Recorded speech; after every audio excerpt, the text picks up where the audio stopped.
விஜயாவுக்கு ஒரே சந்தோஷம். நிச்சயதார்த்தம் எப்படியோ நடந்து முடிஞ்சிச்சு. எப்படியோ அந்த ரோகிணி கிட்டேருந்து மனோஜுக்கு விடுதலை கிடைச்சிச்சு அப்படின்னு சொல்லிட்டு வாடகை சைக்கிள் ஏத்துக்குன்னு அப்படியே பார்வதி கிட்ட போய் சொல்றாங்க. பார்வதி வீட்டுக்கு போய் சொன்னது மட்டும் இல்லாம சிந்தாமணி வீட்டுக்கும் போயிட்டு சொல்றாங்க விஷயத்த.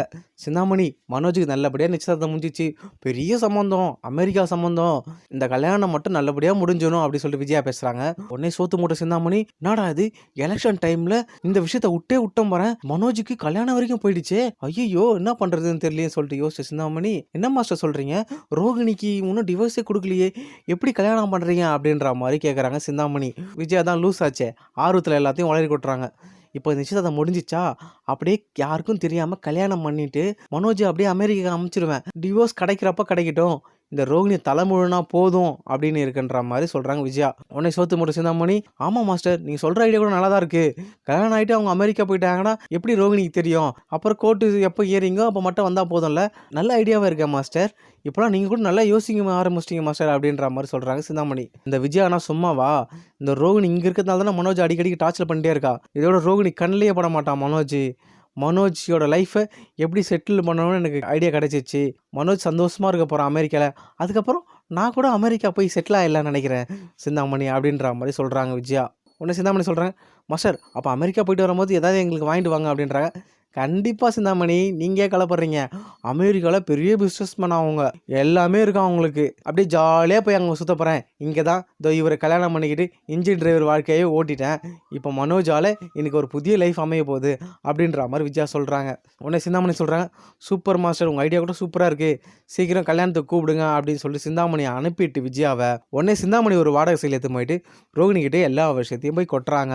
உடனே ரோகிணிக்கு வந்தது பாரு ஒரு கோவம், என் மாமியார் விஜயா இவ்வளோ ஆட்டம் போடுறாங்களா, என் மாமியாரை கொஞ்சம் மாமியார் வீட்டுக்கு அனுப்ப வேண்டிய நேரம் வந்துச்சுன்னு சொல்லிட்டு அவங்க ஓடி போய் கொடுக்கணும்னு ஓடி போய் போலீஸ் ஸ்டேஷனில் போய் கம்ப்ளைண்ட் பண்ணிடுறாங்க. என்னன்னு பார்த்தீங்கன்னா, இந்த மாதிரி கோர்ட்டில் டிவோர்ஸ் கேஸ் இருக்குது, எனக்கு 6 மாதம் வரைக்கும் 25,000 கொடுக்கணும், அதுக்கப்புறம் தான் கோர்ட்டில் தீர்ப்புன்னு சொல்லிட்டாங்க. ஆனால் எங்கள் மாமியார் என் வீட்டுக்காருக்கு இந்த கேப்பில் ஒரு நிச்சயதார்த்தம் பண்ணிட்டாங்க, எனக்கு இப்போ அவங்கள விசாரிக்கணும்னு சொல்லிட்டு போலீஸ் ஸ்டேஷனில் கம்ப்ளைண்ட் கொடுத்துட்றாங்க. உடனே போலீஸ் ஸ்டேஷன்லேருந்து விஜயா வீட்டுக்கு கிளம்பி போகிறாங்க. விஜயா வீட்டுக்கு போயிட்டு போலீஸ் கேட்குறாங்க, இங்கே யாருப்பா விஜயா மனோஜ்ன்றாங்க. தோ நான் தாங்க விஜயா, என் பையன் மனோஜ். டேய் மனோஜ், அமெரிக்கா போகிறல, அதனால் விசாக்கு யாரோ வந்திருக்காங்கடா அப்படின்னு சொல்கிறாங்க விஜயா. உன்னை மனோஜும் போலீஸ்கிட்ட வந்து சொல்கிறாரு, என் பேர் தான் மனோஜ் அப்படின்றாரு. உன்னை போலீஸ்கார சொல்கிறாங்க, விஜயா மனோஜ் 2 பேரும் போலீஸ் ஸ்டேஷன் வரைக்கும் வாங்க அப்படின்றாங்க. என்னடா மனோஜ் போலீஸ் ஸ்டேஷன் கூப்பிட்றாங்க அப்படின்றாங்க.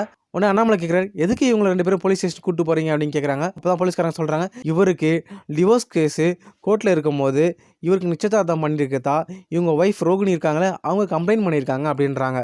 உடனே விஜயாவுக்கு பக்குன்னு தூக்கி போடுது, ஐயோ டேய் மனோஜ், என்னடா ரோகிணி நம்ம மேலே கம்ப்ளைண்ட் பண்ணியிருக்கா, எப்படா இது அவளுக்கு தெரியும் அப்படின்றாங்க. உடனே அண்ணாமலை சொல்கிறாரு, கோர்ட்டில் கேஸ் போயிட்டுருக்கு டிவோர்ஸ் கேஸு, அது சீக்கிரம் இன்னும் ஒரு 2 வாரத்தில் கிடச்சிரும் அப்படின்ற அண்ணாமலை சொல்கிறாரு.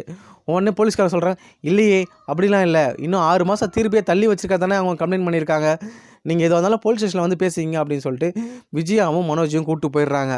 அப்புறம் போய் அண்ணாமலை போய் விசாரிக்கிறாரு. அப்புறம் தான் தெரியுது 6 மாதம் வரைக்கும் தீர்ப்பை தள்ளி வச்சிட்டாங்க, 25,000 மாதம் கொடுக்கணும், எல்லா விஷயம் அண்ணாமலைக்கு தெரிஞ்சவனையும் போய் கேட்குறாரு விஜயா கிட்ட.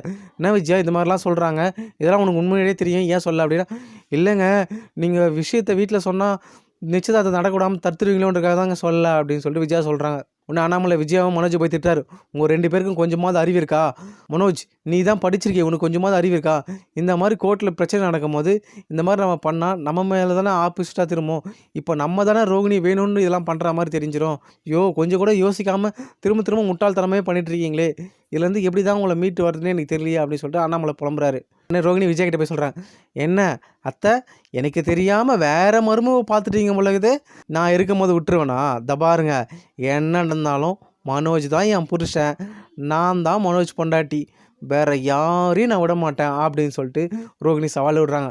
உடனே விஜயா, ஏய் இதெல்லாம் உன்னோட வேலை தானா, மேலும் மேலும் என்னை வெறுப்பேற்றிட்டே இருக்க பாரு, உன்னை சும்மா விட மாட்டேன் அப்படின்னு சொல்லிட்டு விஜயா சொல்கிறாங்க. உடனே ரோகிணி சொல்கிறேன், ஆண்டி ரொம்ப கத்தாதீங்க சரிங்களா, இன்னும் கொஞ்சம் எக்ஸ்ட்ரா ஃபிட்டிங் நான் போலீஸ்கிட்ட சொன்னால் உங்களை வச்சு லாடம் கட்டுருவாங்க, ஏதோ மனோஜோட அம்மாவன்றக்காக நான் பாவன்னு விட்றேன், மனோஜ் உனக்கு நான் தான் பொண்டாட்டி சரியா, அதை மாற்றிடவே முடியாது, நீ மற்ற கல்யாணத்துக்குலாம் ஆசைப்படாத மனோஜ், இப்போ நான் சொன்னால் தான் உன்னை வெளில விடுவாங்க சரியா அப்படின்ற மாதிரி ரோகிணி மிரட்டுறாங்க. இன்னும் மனோஜோட வக்கீலும் போலீஸ் ஸ்டேஷன் வந்துடுறாங்க. என்ன மனோஜ் இந்த மாதிரி காரியத்தை பண்ணியிருக்கீங்க? அன்னைக்கு தான் கோர்ட்டில் நல்லா தெளிவாக தானே சொல்லி அனுப்பிச்சாங்க. இந்த மாதிரி விஷயத்த பண்ணி அந்த விஷயம் ரோகிணிக்கு வேற இப்போ தெரிய வச்சு, இப்போ ரோகிணி கம்ப்ளைண்ட் பண்ணி இப்போ பிரச்சனை பெருசாக போகுது. இப்போ 6 மாதம் டிவோர்ஸ் தள்ளி வச்சவங்க இன்னும் 1 வருஷம் தள்ளி வச்சிருவாங்க மனோஜ். ஏன் மனோஜ் இன்னும் பிரச்சனையை வலிச்சிட்டே இருக்கீங்க? நீங்கள் படிச்சதுன்னு சொல்கிறீங்க, கொஞ்சம் கூட நாலேஜாகவே நடந்துக்க மாட்டீங்க. அப்படி இப்படின்னு வக்கீல் வர திட்டுறாங்க. உடனே விஜயா சொல்கிறாங்க, எல்லாம் மனோஜோட வாழ்க்கையை தாங்க எல்லாத்தையும் நான் பண்ணேன். இப்போ என்னன்னு தெரில, இவ வந்து கேஸ் கொடுத்துருக்கா, இப்படிலாம் நடக்கும்னு எனக்கு தெரியவே தெரியாதுங்க. எப்படியாவது எங்களை வெளில எடுங்க அப்படின்னு சொல்லிட்டு விஜயா ஃபீல் பண்ணி பேசுகிறாங்க. உடனே அந்த வக்கீல் சொல்கிறாங்க, சரி எடுத்துடலாம், இதுக்கப்புறம் நம்ம ஏதாவது கையெழுத்து போட்டு கொடுத்துட்டு போகிற மாதிரி தான் இருக்கும் அப்படின்ற மாதிரி சொல்கிறாங்க. அப்புறம் மனோஜும் விஜயாவும் போயிட்டு இந்த மாதிரி நடந்தது தவறு தான், இது மாதிரி நடக்காது இதுக்கப்புறம் அப்படின்னு சொல்லிட்டு கையெழுத்து போட்டு கொடுத்துட்டு வீட்டுக்கு போகிறாங்க. அப்புறம் அமெரிக்கா சொந்தம் மறுநாள் வந்துட்டு வீட்டுக்கு வராங்க. வீட்டுக்கு வந்து, என்னங்க கல்யாணத்துக்கு என்னென்ன பண்ணலாம், ஏற்பாடு பண்ணலாம், அன்னைக்கு கலந்து பேசலாங்க வாங்க சொல்லிட்டு கலந்து பேசுகிறாங்க. அண்ணாமலை ஒரே போடு போட்டுறாரு. இல்லைங்க இப்போதைக்கு கல்யாணம் வேணாம், கோர்ட்டில் இன்னும் டிவோர்ஸ்க்கு தள்ளி போகிற மாதிரி ஆயிடுச்சு, அதனால கொஞ்சம் இப்போ கல்யாணம் வேணாம்னு நினைக்கிறேன் அப்படின்ற மாதிரி அண்ணாமலை சொல்லிடுறாரு. உடனே விஜயாவுக்கும் மனோஜுக்கும் அப்படியே மூஞ்சி சின்னதாக போயிடுது.